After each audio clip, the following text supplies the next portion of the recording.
1400 साल पहले एक वाकया लिखा गया जो सिर्फ तारीख का हिस्सा नहीं बल्कि हक और बातिल के दरमियान हमेशा का फैसला था। ये कहानी है हजरत इमाम हुसैन रज़ी अल्लाह अन्हु की, नवासा रसूल की, इस हस्ती की जो सिर्फ इस्लाम बचाने के लिए अपना सब कुछ कुर्बान कर गया। मुहर्रम का चांद निकला और मदीना का वो घर जहां से रिश्ते, मोहब्बतें और यादें जुड़ी थीं, वहां से इमाम हुसैन रज़ी अल्लाह ने रुखसत ली। नाराजगी से नहीं बल्कि सिर्फ इसलिए कि वो जुल्म के आगे सिर झुकाना नहीं जानते थे। यजीद वो हुक्मरान था जो इस्लाम के नाम पर ताकत चाहता था और हुसैन रज़ी अल्लाह अन्हु वो सिपाही थे जो इस्लाम की असल रूह के मुहाफिज थे। जब कूफा के लोगों ने दावत दी तो इमाम हुसैन रज़ी अल्लाह ने चल पड़ना मुनासिब समझा, मगर रास्ते में खबर आई कि कूफियों के दिल बदल चुके हैं। जिन्होंने बुलाया था वो खुद डर गए थे। और फिर करबला का वो सुनसान मैदान जहां ना पानी था ना साया, बस तेज धूप, खशक जमीन और जुल्म का साया। इमाम हुसैन रज़ी अल्लाह अन्हु ने जुल्म के सामने झुकने से इनकार कर दिया। इनका पैगाम साफ था, मैं नाहक के हुक्मरान की बियात कभी नहीं करूंगा। ये सिर्फ एक इनकार नहीं था, ये एक जज्बा था जो हर दौर के जुल्म के सामने एक मिसाल बन गया। लश्कर यजीद हजारों में था और इमाम हुसैन रज़ी अल्लाह अन्हु के साथ सिर्फ 72 साथी। मगर जहां ईमान हो वहां ताकत का क्या काम।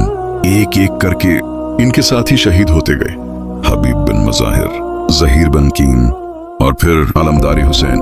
हजरत अब्बास रज़ी अल्लाह अन्हु वो फरात से पानी लेने गए मगर एक कतरा भी न पिया क्योंकि उनका इमाम प्यासा था। उनके हाथ काट दिए गए मगर वो मुश्किज़ा फिर भी न छोड़ सके। और फिर अली असगर 6 माह का मासूम बच्चे। इमाम हुसैन ने उन्हें गोद में उठाया और कहा, ये तो सिपाही नहीं, इसे तो सिर्फ पानी दे दो। लेकिन यजीदी लश्कर ने जवाब दिया, एक तीर से जो अली असगर के गले को चीरता हुआ निकल गया। वो लम्हा इंसानियत का सबसे स्याह लम्हा था। आखिर में इमाम हुसैन खुद मैदान में उतरे, अकेला, प्यासा, थका हुआ, मगर सर बुलंद था, जमीर जिंदा था। उनका सिर काट दिया गया मगर उनका पैगाम आज भी जिंदा है। करबला सिर्फ एक जंग का नाम नहीं, ये एक उसूल है, ये एक आवाज है जो हर जालिम के सामने गूंजती है। जुल्म के सामने झुकना हराम है। हजरत इमाम हुसैन ने हमें सिखाया कि हक के लिए अगर सब कुछ भी खोना पड़े तो वो सौदा मुनासिब है। आज भी जब कोई मजलूम आवाज उठाता है तो करबला याद आता है।